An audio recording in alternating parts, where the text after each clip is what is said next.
welcome to another beautiful day here in sunny Nova Scotia. I've got some rather exciting projects planned for this year, and I'd also like to introduce you to what I feel is going to be the real star of this year's filming, my garden. So if you want a sneak preview of those projects and a quick bimble round the optimistic garden, why don't you join me in today's video for my early April walk round. I've got my swimming pool deck to turn into a tropical paradise. I've got new herbaceous borders to plant up.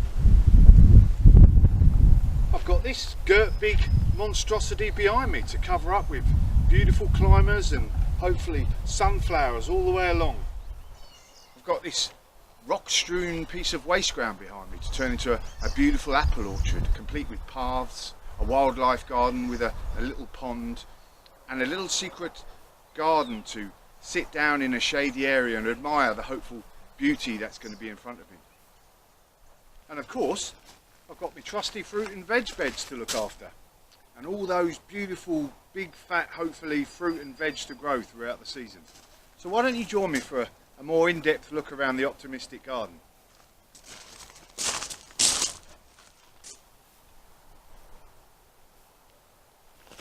Hello, so you're still with me? Excellent. So before my old aching bones go in there, before I carry on, for those of you who've not been with me before, welcome to the Optimistic Gardener channel. My name's Steve Farley. So rather optimistically, I was just inspecting my cut flower bed here. I planted quite a few spring flowering bulbs so we could cut them for the house, during the springtime. And here I have my first tulip coming up. Funnily enough, tulips rather than daffodils, but there you go. So on to the garden tour. Just a quick introduction about the area itself. So I've been here, lived here about 6 years. We came over from the UK about 6 years ago, but it's only in the last couple of years that I've been able to really get amongst the garden. And last year I put in this vegetable bed, and I've got another vegetable bed over there that I'll show you. You have to use your imagination at this time of the year. It's all rather brown, but it's like a blank slate, a palette for me to create as much as I can create, really. So I've got veg beds and flower beds, and I built a swimming pool and a deck last year. So as you saw in the introduction, I want to turn that into a veritable tropical paradise. And I've got that to finish off this year, and another major project which you'll see in a moment. So let's have a little walk around the garden now, shall we? Rather than me talking away, just sat in my usual still place. So as I said, I built this vegetable bed area last year. It's made up of 6 8x4, or shall I say 6x4 actually, raised beds. And I've got a couple of these, it's going to be 4 triangles. I shall build another one in a couple of weeks' time. And I'm also in the middle of those 4 triangles this year going to build a strawberry pyramid. And that's a good way of growing strawberries in a small area, and that'll be another video on its own. And at the end here, I've got a 2 by something like 10 bed, 2 of those. And they are used for growing raspberries and peas I had in there as well.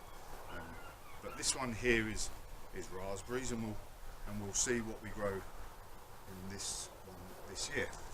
Last year I grew basically,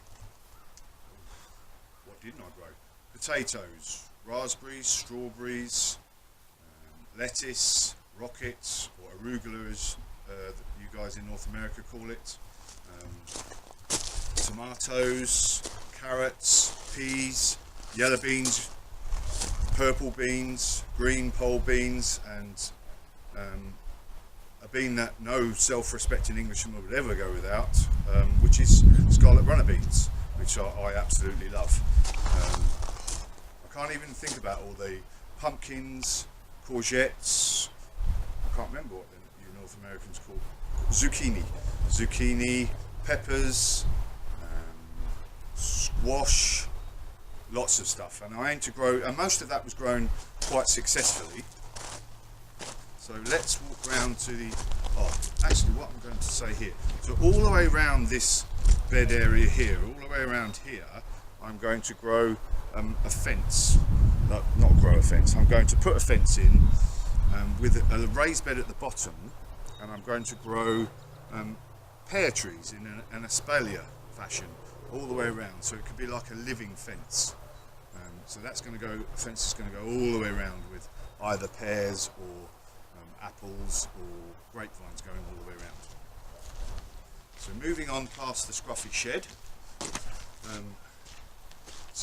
to another area, and this is the sort of fence that I'm talking about. It's a bit old-fashioned and rudimentary, but I quite like it. And on this one here I've got grapevines growing, so one there, and one there. And I often grow sweet peas up it as well, lots of sweet peas on here. So this was a bit of an experiment as a mini greenhouse. Some fundamental design mistakes made on this, but it's done its job for a couple of years. It's going to be whipped out this year, and I'm just going to have it as an ordinary raised bed. But it lasted a couple of years. Going round, we've got more raised beds. This one here is got asparagus in it. Now these, I had quite a few winter tyres worn out, and I've used this to grow pumpkins in. And before all of you guys start making comments about the tyres leaching out into the pumpkins, etc., I only grow the pumpkins for, I don't eat pumpkins, I don't particularly like them, I grow them for Halloween, and they did quite well. I put a lot of, no, it wasn't compost, it was actually fresh horse manure in the bottom of these tyres for a good couple of feet, and then and put earth in on top of that, and then that created a bit of a hotbed effect, and I had some really good pumpkins. So I'll be doing that again this year.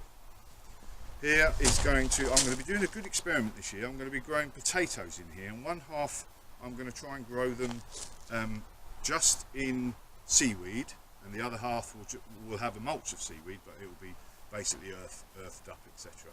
So we'll see how that one turns out. So moving on to this rather scruffy area. Lots of trees to cut down at different stages. I haven't trimmed these up, but this is my compost area. So I've got 3 compost bins, and obviously the usual new stuff goes in this one, then I turn it over and put it this one, and then leave it for the last bit when I turn it over in there, and every time I fill them up they go into the next sort of bed. They freeze up obviously during the winter in Nova Scotia, so I still haven't been able to give them a good turnover since this sort of spring has started, but we'll be optimistic and hopefully it's going to be soon. Here I've got 1, 2, 3 leaf mould bins. I usually do my leaf mould separately from the compost, and this again is still frozen mostly, but I've got, as you can see, as I turn around here, I've got plenty of trees for leaf mould, so I've actually created another area now, the mother of all leaf mould bins. So I've just put chicken wire all around here, and I've got a massive leaf mould pile, and in a year or so's time, once I've turned it over a few times, that will turn into beautiful light and crumbly leaf mould. It's really good for either mixing with your compost or using as a mulch across the garden. Great stuff. So now we're coming up to the sort of areas that I've been spending a bit more time on over the last couple of years, apart from the growing the vegetables, etc. There's a couple of mainly herbaceous perennial beds, which stretches all the way out to there and across, and then we go up this steps to this path, This pergola I sort of made out of, again it's a bit rustic looking, but I quite like it. I wouldn't mind some plants to actually grow over it, but we can live in hope. I'm extending the this bed here out along here, and you can see I'm putting down some cardboard here as mulch. I'm just waiting to get a bit more cardboard in, and I've got a couple of truckloads of earth coming, and that should help me fill it out. And again on this side, I haven't put the stones all across yet, but I'm going to be extending this bed out across there. And unfortunately, I don't want to, this tree is coming down. You know, you don't want to take down trees lightly, but with this deck here, I don't want the tree, we get some high winds here, so I don't want the tree to, you know, come down across the deck if it's ever windy. Plus it shades the deck in the summer, and it sucks all the moisture out along here, so maybe that's why my calamas aren't growing so well, especially this rather limp looking rose down here. So moving along,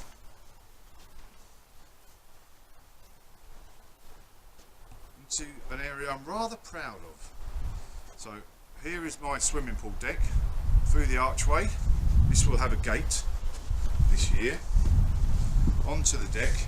Now I want to make this a tropical paradise, as much as you can get a tropical paradise in Nova Scotia. So down here I've built 2 raised beds, no earth in there yet. So if anyone's seen my canna video, I want cannas going across there with their beautiful bright red flowers and lovely opulent looking leaves. I want those across there, and whatever else I can find that's going to make it really lush looking. This side here is going to be a outdoor cooking area. So obviously not started that bit yet, but that'll be in this summer hopefully. And then all around we're going to have hanging baskets all the way around, and also at this end of the deck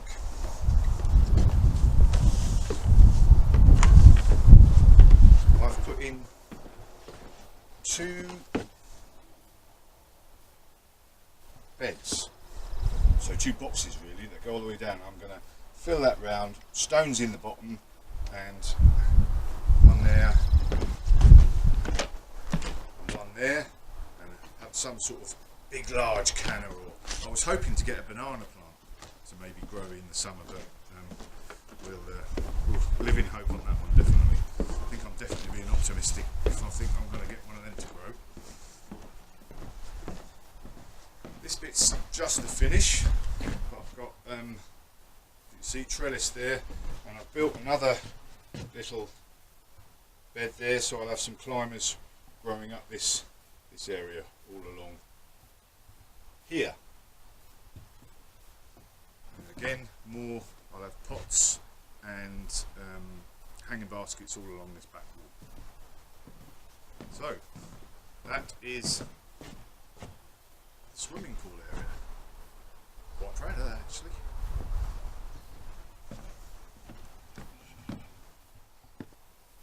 So now, dropping down again below the swimming pool patio. Oh, as you can see, obviously, I'm making liberal use of an abundant resource we have in Nova Scotia, rocks. I thought I might as well use them. I've got so many of them, so I've got them mostly, all of the beds that I've got are aligned with rocks, just because I've got lots of them.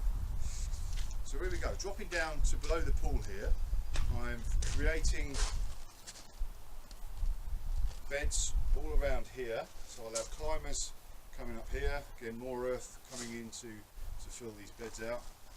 These rocks that I've got, that I dug out with great pain to put the foundations of the pool in, they're going to go over to my dry grass bed area.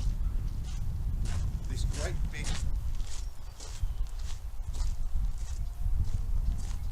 long wall going to have climbers all the way across, hopefully. Maybe I'm looking at wisteria, that would be really good to grow there.